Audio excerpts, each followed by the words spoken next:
tag, and even perform life-saving surgery. The other paddle. Get the other paddle. Doc Gruber wants to insert a radio tracking tag, but the shark needs time to recover and rest. A buoyancy balloon keeps her afloat while the team waits to insert the tag. My concern about this shark is that we've got to let him go on this rope and swim around so he gets his breath back. What we do with these sharks may look heartless and mean, but really, you have to annoy a few of these sharks to maybe save all of them.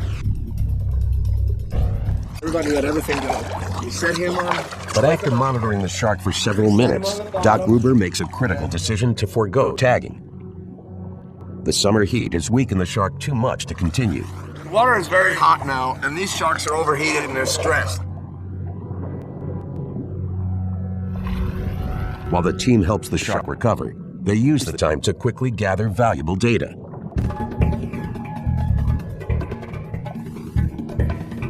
Basically, we'll go down to them, we'll cut a little piece of fin off for DNA, and we'll take a measurement. We'll keep a crew here hanging around until they swim off. This one's already tried to swim off. The divers swim with the exhausted animal to help move water through its gills.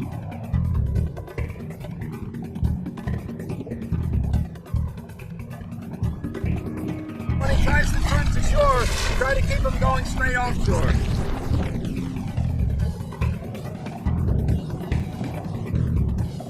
Sean, let him swim on his own. Though the team's tagging mission has taken an unexpected turn, they've gathered priceless conservation data. And for the Shark Lab, the day's work isn't over yet. Shark Lab team members Sean and Jim have another task. Find a nurse shark and bring it to the surface, bare-handed. Nurse sharks, pound for pound, are probably one of the strongest sharks out there. So bear hugging a 9-foot nurse shark might not be the smartest idea, but some of the smaller ones I could get away with it. Old as dinosaurs, nurse sharks are true prehistoric predators, able to grow just over 4 meters long, weighing more than 130 kilograms. 2 dangling feelers called nasal barbels enable these notorious hunters to stalk their prey before slurping it down. The nurse shark's giant throat cavity sucks in victims like a vacuum, raking meals across hundreds of flesh-shredding, serrated teeth. Sean and Jim are anchored off a large coral reef, a popular nurse shark hiding place. Scanning the bottom, Jim spots their target. John, there's one over here. Sean freedives 6 meters to survey the scene. He sees it. The notoriously tough predator is just under 1 meter long and wedged under the reef. This capture will be no easy task. After one last gulp of air, Sean approaches cautiously, armed with only a lasso. The diver strains to hold his breath and reaches from an awkward angle. The second he makes contact, the situation can turn dangerous fast.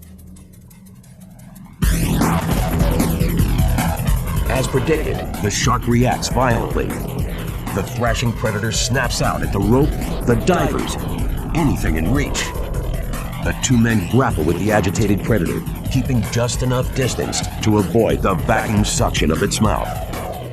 It's thrashing around, it's trying to get away from you, so you grab it in one spot, and the shark just turns around and your hand slips off and it's coming at you, so you're pushing it away with the other hand.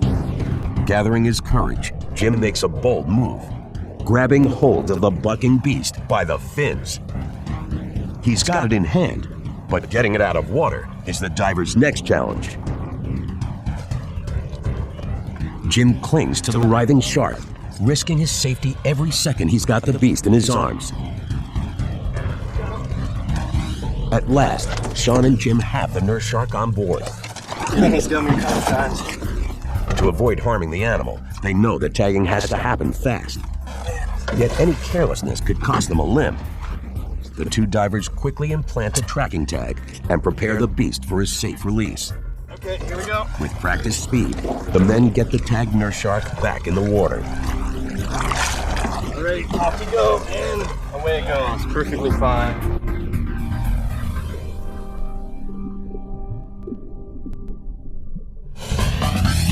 Two shark wrangles pulled off barehanded.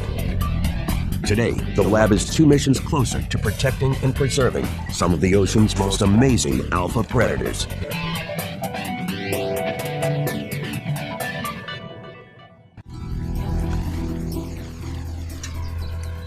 Spain's Ebro River. The Oki noodling team is deep into their mission. Far from Oklahoma, on their hunt for a whopper record-setting Wells catfish. In Oklahoma, this would have fish under it. It's wide open. It goes way back up underneath there. Tapers off. It's got a cavity right in there. You trap your fish. This would be a perfect spawning spot. You know, our flat is. We've had a bit of a rise and falling river level. A storm's brought some rather unexpected weather and some water into the system. But 2 full days of a frustrating search Look again. is straining the team's patience and confidence. That ain't where we normally would catch them. They've got to be somewhere. You got to try something different. Change it up. Change strategies. Yep. Reeds is about the last thing we haven't done. After 48 hours with no luck, the men decide on their next terrain target. Dense reeds flanking the river's small islands. The Wells often use tall grass as a nest, a noodler's target. The team's plan is to approach the unsuspecting fish and grapple it straight out of the reeds. Check out that dark hook. That one. That's a big one. 2 of them right over on the shallows. See the dark shadows? I see it. I see it moving up. One going down too. We might have a chance in this. Stealth is key for a surprise attack. But Mark McFarland is aware of the dangers of a blind strategy. I started getting just a little, maybe scared. I guess more respect for the fish that I haven't seen yet. Having to crawl back in the reeds on all fours to get to their fish, you know. I'm thinking, wow, this is almost like a monster or something. At any moment, the men could bump into Europe's biggest, most notorious catfish. Danger. Yeah, you never know. It's a big river. There's some big fish in there. Very brave. You know, them brave men, true men, yeah. But the massive Wells has evaded the team once again. Yet they press on, abandoning the reeds for the more familiar terrain of rocks and shoreline.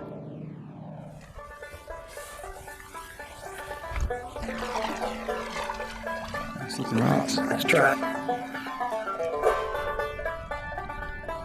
See if there's a hole. Look around and see if you can get a hole. Got a hole? Got a hole? Got it. And suddenly, something latches on to Mark's hand. You got him good? Yeah. Need help? It just depends on what he does when I get him out. With no idea what he's got, he grapples the fish. Experience tells him to move fast and strong. But the fish is fighting back, growing heavier by the second. I got all tail. All tail. Right here. Head down here. Mark tightens his grip, You got him good? I got him now. I got bottom whip. We'll bring him out. marshals his strength, It's all you. and gives a strong pull. At last, together, they got it. Easy.